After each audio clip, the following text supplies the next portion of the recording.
1931. A two-room cabin at the head of a hollow above Cutter's Fork in the hill country of eastern Kentucky. Leona Pruitt, 43 years old, widow since the cave-in, took her husband the February before. She had 3 boys still at the table and 11 cents to her name on a Monday morning.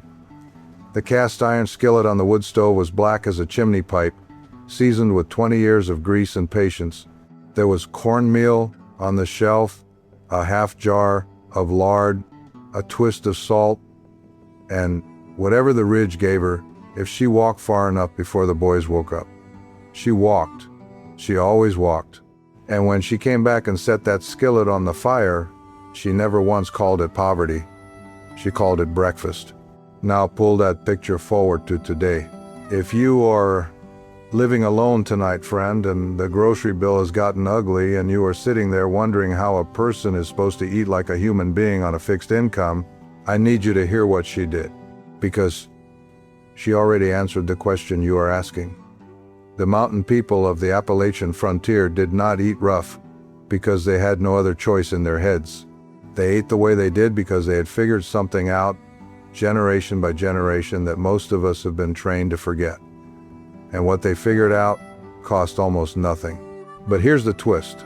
The record now says that the food those men and women cooked on open fires and cast iron stoves on 10 cents and a morning's walk was putting more real protein and more lasting fuel into a working body than the packaged, processed, shelf-stable products that came along later and pushed it all out of the way. Someone made a great deal of money making sure you forgot what a mountain man actually ate to stay alive. Today we are opening the ledger back up. My name is Wade Tolliver. I am 58 years old, 6th generation on Tolliver Gap up on the Cumberland Plateau in the eastern end of Kentucky. My family came up here in 1788 and we have not left. When my grandfather Emmett Tolliver died, he left me a black ledger book he had kept from 1931 to 1979. The front pages are household accounts, what everything costs down to the half cent. The margins in the back pages are something else. Emmett was the one keeping the numbers, but the women of this house were the ones cooking, and he wrote down what they did because he wanted to know what each meal cost to make. There are 40 years of margins in that book I have not fully opened yet. Emmett made me swear it would not die with him. I am not about to let it. Here's what I want you to hold on to before we get into the list. Number 18 on this list cost less than $1.50 to make today, and it kept the trapping party fed for 3 days in the backcountry of the Virginia Highlands. And number 9 was put together by a woman who could not stand long enough to cook 2 separate pots, so she built a single dish that did everything at once, and it is still the most efficient meal on this entire list. Keep those 2 in mind. We are counting down from 25 to 1. Number 1 carries more weight than anything else here, and I will warn you before we get there. Let's start. Number 25, ash cake. This was the bread you made when you had no pan and no oven and no time.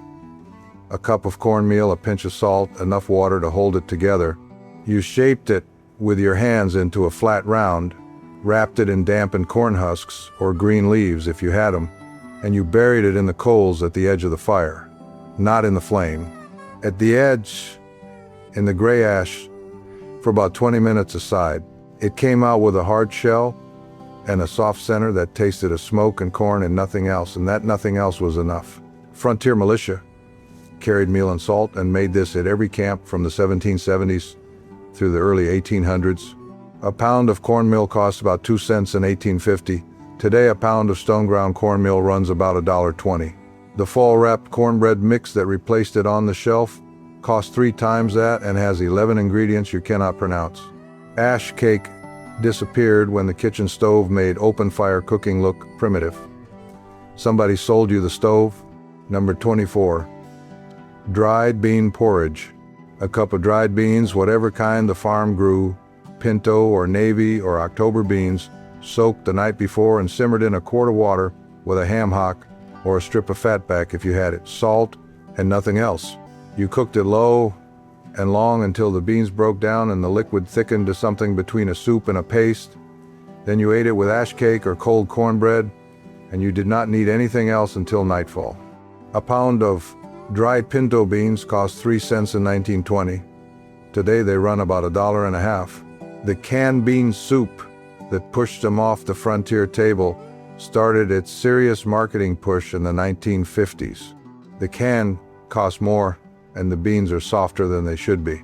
Number 23. Parched corn, dry field corn, nothing else. You put the kernels in a dry skillet over medium heat and stirred them with a wooden spoon until they cracked and turned tan and smelled like something between popcorn and bread. Then you put them in a leather pouch or a cloth sack, and you walked. Cherokee traders and long hunters carried parched corn as their primary trail food through the entire 18th century.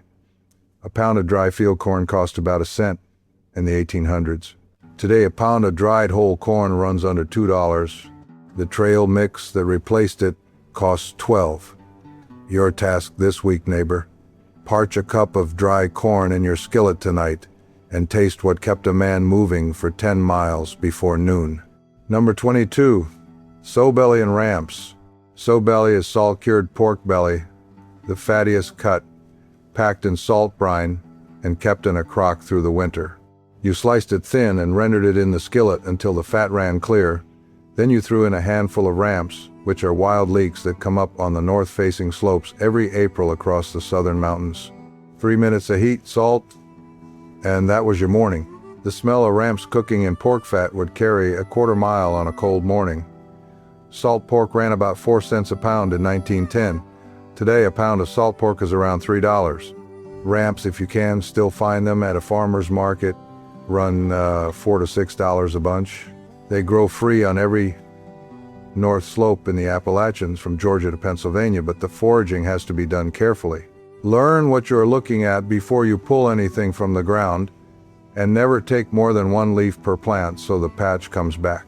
The ramp went from a free spring staple to a restaurant novelty around the 1990s. Someone figured out it was worth $15 a plate. Number 21. Cornmeal mush.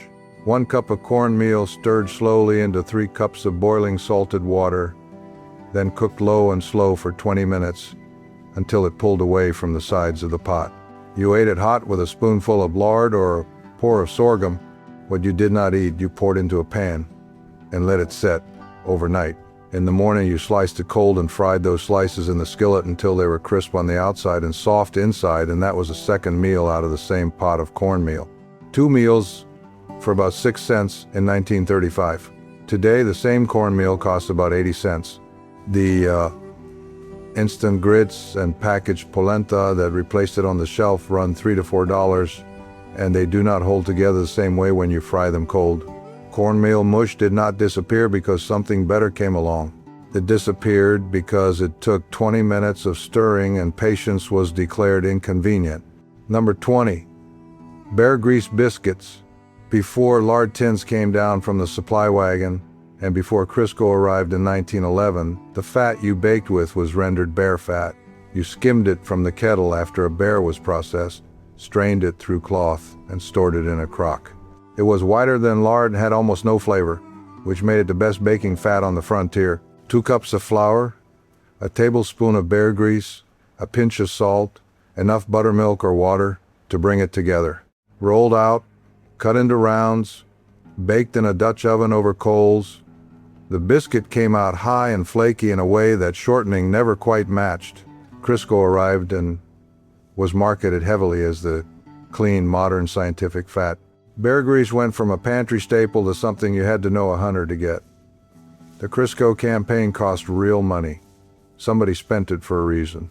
Now the first pattern break, friend. From number 19 down, we are not just talking about eating on very little.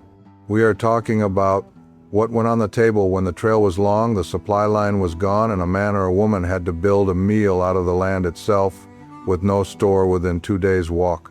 Number 19. Polka salad.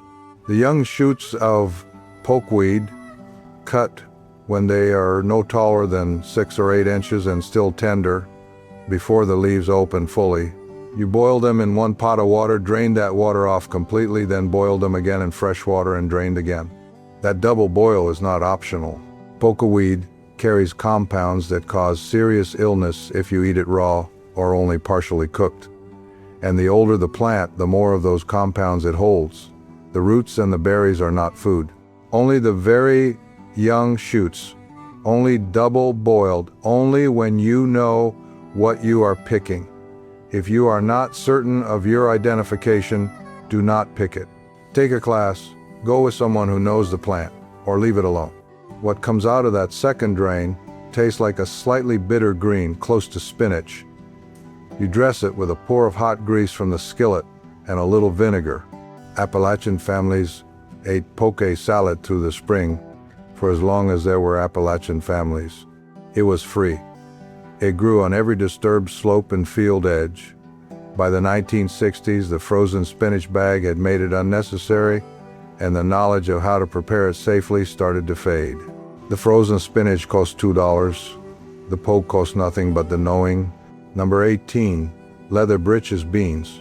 You take green beans at their peak in August, string them, and run a needle and heavy thread through the pod, stringing them in long chains. Then you hang those chains from the rafters or the porch beams and let them dry through September and October until they are shriveled and tan and look like old leather. Come winter, you break off a double handful, soak them overnight in cold water, then cook them low and slow for 3 to 4 hours with a piece of salt pork and a little onion if you have it. They come back to life differently than a fresh bean. The skin gets a slight chew and the inside goes soft and the flavor concentrates to something earthier and deeper than any can give you. A pound of fresh green beans in August costs about $1.20 today. A strip of salt pork costs about 70 cents. Total investment for a pot that feeds 4, under $2. The same volume in canned green beans costs 3 times that and tastes like the can. Leather breeches never disappeared entirely. Extension services across the mountain south still document households that make them. But the practice left most kitchens sometime in the 1950s when frozen vegetables made the work look unnecessary. Number 17, chestnut bread. Before 1904, the American chestnut covered every ridge in the eastern mountains, and its nuts were a primary fall and winter food from Virginia to Georgia. You dried the chestnuts and ground them into a flour that was slightly sweet and dense. Mixed with cornmeal, salt, and water, it made a bread that needed no leavening, cooked in a Dutch oven or in the ashes, and kept for days without going hard. A single large chestnut tree produced several hundred pounds of nuts in a good year, and the nuts cost nothing but the gathering. The chestnut blight arrived in 1904, and by 1940 the tree was effectively gone from the eastern forest, an entire pantry staple erased by a disease, and no one ever put anything in its place that worked as well. Today you can buy imported chestnut flour from Europe for about $12 a pound. Your great-grandmother got it free off the ridge behind the house every October. Number 16, hominy. Field corn soaked in a lye solution made from wood ash and water, or in a lime and water bath, until the hull loosened and the kernel swelled and softened. He rinsed it many times, and then either ate it whole, slow cooked in a pot with salt and fat, or dried it and ground it into grits or masa. The process is called nixtamalization, and it changes the corn at a nutritional level that plain ground cornmeal does not achieve. Frontier families and indigenous communities across the South and Southwest had been doing this for centuries. A bushel of field corn in 1880 cost about 30 cents and made a winter's worth of hominy. Today, a can of prepared hominy runs about $1. The dried hulled hominy that lets you make it yourself costs about $2 a pound. The process looks slow, but most of it is waiting, and waiting costs nothing. Number 15, crackling bread. When you rendered pork fat to make lard, the solid pieces of skin and meat that were left in the pot after the fat poured off were called cracklings. You did not throw them away. You stirred them into your cornbread batter, a cup of cracklings to 2 cups of cornmeal with salt, an egg if you had it, and buttermilk. The fat in the cracklings worked through the batter as it baked, and you got a cornbread that was heavier and richer and did not need butter because it had its own. Hog killing time in November meant crackling bread through December. A full hog processing gave you enough cracklings to bake on for weeks. The crackling is still a byproduct of lard rendering, and lard rendering is still available to anyone who buys a pork shoulder at the butcher. A 4-pound pork shoulder costs about $6 today. The cracklings it produces are free. The bagged pork rind snack that replaced them on the shelf costs $4 for 3 ounces. Now the second pattern break. Neighbor. What comes next is the tier that goes beyond frontier economy and into the science of making one thing do the work of 3. These are the dishes that mountain women built, when the problem was not just money but time and fuel and the weight of doing everything alone. Number 14. Pot, liquor, and cornbread. The liquid left in the pot after you cooked a mess of greens with a ham hock or a piece of fatback is called pot liquor. It is deeply flavored and carries everything that cooked out of the greens into the water. You did not pour it out. You poured it into a bowl and crumbled cold cornbread into it and ate it like a soup, or you drank it straight from the pot as a broth. The Department of Agriculture was documenting pot liquor consumption in southern rural households through the 1930s and 40s as a significant source of nutrition in the diet because the liquid held what the greens gave up. A bunch of collard greens today costs about $2. The ham hock costs under $2. The pot liquor is what is left over after supper and it costs nothing extra. The practice faded when canned soup became the thing you ate when you needed something warm and quick. A can of soup cost $1.50 and the pot liquor was free. Number 13. Salt rising bread. A bread leavened not with yeast or baking soda but with a starter made from a slurry of cornmeal, salt, water, and heat, left to ferment overnight near the warmth of the stove. The fermentation produced a gas that raised the bread with a slower, tighter crumb than yeast bread, and a flavor that was sharper and more complex, sometimes described as a smell of cheese in the baking. It was common across the mountains of western Virginia, Kentucky, and Tennessee from the early 1800s through the early 1900s. It took longer and it required attention, but it needed no purchased leavening, which mattered when the store was a day's ride. Baking soda arrived and was cheap and reliable, and the salt rising technique was set aside as too temperamental. A few bakeries in West Virginia and Kentucky still make it today and sell it for $6 to $8 a loaf. The knowledge to make it yourself is in the older extension service publications, and it costs a cup of cornmeal and a night's patience. Number 12. Jerked venison. Deer meat, sliced against the grain into strips about a 1/4 inch thick, rubbed with salt, and hung to dry either in the sun and wind or near the heat of a low fire for 2 to 3 days until the strip cracked when bent. Hunters and scouts carried jerked venison as their primary meat supply on long expeditions because it needed no cooking, no fire, and no cold storage. A white-tailed deer in the 1800s was free to any man with a rifle in a morning. Today, a pound of store-bought beef jerky costs $10 to $14. A pound of venison from a deer you or a neighbor processed yourself, dried at home in an oven set to its lowest setting with the door cracked, costs under $2 in salt and electricity. Home jerky drying is still documented by Extension Services, and the USDA provides current safe handling guidance for drying meat at home, which includes reaching an internal temperature sufficient to address pathogens before or during the drying process. Look that guidance up before you start, because the temperature step matters. Number 11. Sassafras tea. The root bark of the sassafras tree, scraped, dried, and simmered in water for 10 minutes, produced a tea that was amber-colored and smelled of root beer, because root beer was originally built around sassafras flavor. It was the common hot drink of the frontier in the absence of imported tea or coffee. You dug a small root in the spring, scraped the bark off with a knife, dried it on the windowsill, and kept it in a jar. A jar lasted months. Sassafras root bark was a standard item in frontier household inventories from the colonial period through the early 20th century. The FDA restricted the use of saffrole, the primary compound in sassafras oil, in commercially produced food and beverages in 1960 because of concerns raised by animal studies done at very high doses. What that meant practically is that commercial root beer stopped using real sassafras. What the Frontier family drank as a seasonal tea is a different matter and a personal decision. If you want to make it, know what you are working with, and make your own informed choice. The tree still grows on every disturbed slope in the eastern mountains. The bark costs nothing. Number 10. Ramp vinegar. Ramps pickled in apple cider vinegar. You packed clean ramp bulbs tightly into a glass jar, poured hot apple cider vinegar over them with a pinch of salt and a pinch of sugar, sealed the jar, and kept it in a cool place for 2 weeks before opening.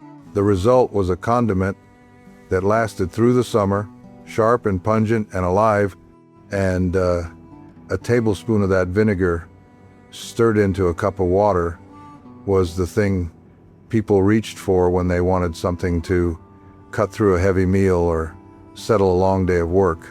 This is not a canning recipe. This is a refrigerator pickle, and it keeps for several months in the cold. Do not attempt to water bath can ramp vinegar or any low-acid preparation without following current USDA canning guides exactly, because improperly canned low-acid foods carry serious risk. The refrigerator version is safe and straightforward. A bunch of ramps at a farmer's market costs $4 to $6. A quart of apple cider vinegar costs about $3. The jar lasts through the season. Your task this week, friend: go to the farmer's market or find a source for dried beans you have not cooked before. October beans or Appalachian heirloom varieties, if your area carries them. Soak them tonight. Cook them tomorrow low and slow with whatever pork you have on hand. Eat them with cornbread and leave the pot liquor in the pot. Come back to it the next morning. Number 9. One-pot ash hominy stew. This is the dish I told you about at the top. A woman in the hill country of southwestern Virginia put this together sometime in the early 1900s because she could not stand long enough to cook 2 pots. Her name was Ora Salyers, and Emmett had the cost of this meal written in the margin next to a note that said she had made it from the same base 3 nights, running by adding different things each time. Hominy, dried beans soaked overnight, a strip of salt pork or whatever bone was left from the week, 1 onion, salt, water to cover. Everything went into the cast iron pot, together cold, came up to a boil, then went to the lowest heat the stove would hold for 2 to 3 hours. He did not stir it much. He let it build. The hominy absorbed the pork fat and the bean liquid and became something dense, and filling that clung to the bowl. Total cost in 1915, about 8 cents. Total cost today, under $2.50 for a pot that feeds 4. The packaged soup that occupies that space on the shelf today costs 3 times more and does not fill the same way. Number 8. Dried apple stack cake. Layers of thin, barely sweet gingerbread-style cake, cooked one at a time in a skillet, stacked with a filling of dried applesauce between each layer and left to sit overnight, so the moisture from the apples softened the cake into something that cut like a tort. Wedding cake of the mountains. A family that could not afford sugar and white flour for a proper cake brought what they could: a layer, 2 layers. The bride's family supplied the apples, and the stack grew with the generosity of the guests. Dried apples cost almost nothing because every farm dried them in the fall. Today, the dried apples for the filling cost about $3. The full cake feeds 10 people and costs under $6 total to make. A comparable layer cake from a bakery runs $20 to $30. The stack cake recipe is in every county historical cookbook in the southern mountains, and the technique has not changed. Number 7. Water gravy. The fat and brown bits left in the skillet after frying salt pork or bacon, with a tablespoon of flour stirred in over heat until it toasted, then a cup and a half of water added slowly and stirred until it thickened to a pale brown gravy. Salt, pepper, poured over biscuits or cornbread. This was the morning meal in thousands of mountain homes through the Depression years, when there was no milk for white gravy and no money for anything else. Emmett has the cost of a breakfast of water gravy and biscuits for 5 people written at 11 cents. Today the same breakfast costs under $1.50. The gravy mix packet that replaced it costs more and uses a list of stabilizers to approximate what the pan drippings and flour made naturally in 4 minutes. Number 6. Pemmican. Rendered fat, dried and powdered meat, and dried berries combined in roughly equal parts. packed into a solid cake, or pressed into a skin bag. The proportions varied by what was available, but the result was a preserved food with a very long shelf life that required no fire to eat and no preparation. Cherokee and other indigenous communities of the mountain south had made versions of it long before European settlement, and the Long Hunters and frontier scouts adopted it because it worked. A cake of pemmican made in autumn could feed a man through a winter expedition. Today you can replicate a version of it with rendered beef tallow, dried and powdered beef jerky, and dried cranberries. The tallow costs about $3 a pound. The jerky you dry yourself from a pound of round steak costs about $4. The dried berries run $2. Total for a supply that travels without refrigeration and lasts months in a cool place, under $10. The energy bars that occupy this space in the market cost $2 to $4 each. Number 5. Samp porridge. Cracked or coarsely ground hominy, cooked in water with whatever the household had, dried beans, salt pork, dried vegetables from the root cellar into a thick porridge that was more substantial than grits and more flexible than a stew. It was a one-pot meal that could absorb almost anything on the edge of going by, and it fed a large family on very little. Colonial-era households from New England down through the Virginia backcountry made samp through the 17 and 1800s. It fell off the table in the early 20th century, when commercial breakfast cereals and canned goods made one-pot grain cooking look like work. A pound of cracked hominy today costs about $2. A pot of samp feeding 4 costs under $3 total. The equivalent in packaged grain bowls from the grocery store runs $5 to $8 per single serving. Number 4. Hickory nut oil. Hickory nuts, cracked and the meats extracted, then boiled in water and the oil skimmed from the surface as it rose. The oil was amber and rich, with a flavor deeper than walnut oil, and it served as the cooking fat of woodland peoples and early settlers across the mountain south before rendered pork fat became universal. A large stand of shagbark hickory in a good year produces more nuts than a family could gather in a week. The oil process is slow but requires nothing but water and fire and patience. Commercial hickory nut oil, when you can find it, costs $40 to $60 a quart. The nuts cost nothing if you know a tree, and the trees are on every ridge. The skill of processing them was common knowledge in the mountains through the early 1800s and faded as lard, and later vegetable shortening became cheap and reliable. Now I want to tell you something before we get to the final 3. These last dishes are not just the most important on the list. They are the ones that most directly answer the question this whole channel exists to answer. How does a person with almost nothing eat like a human being and stay one? Number 3, cornmeal and fatback breakfast. A quarter cup of fine cornmeal stirred into a half cup of cold water to make a paste, then poured into a hot skillet that had a strip of rendered fatback in it, spread thin, and cooked until the bottom was crisp and the top was set. Flipped once, eaten hot with salt. This was not a recipe anyone wrote down because everyone already knew it. It was the frontier equivalent of there being nothing left and still making something. 2 cents in 1930, at most. Today a serving costs under 30 cents. The frozen breakfast sandwich that replaced it in the morning rotation costs $2 and has 17 ingredients. The cornmeal and fatback version has 3. Number 2, rampant bean soup.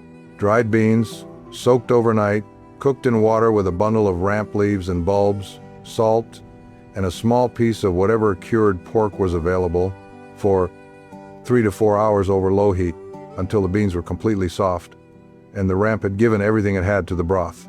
You removed the ramp before you served it, or left it in if the people at the table wanted to bite.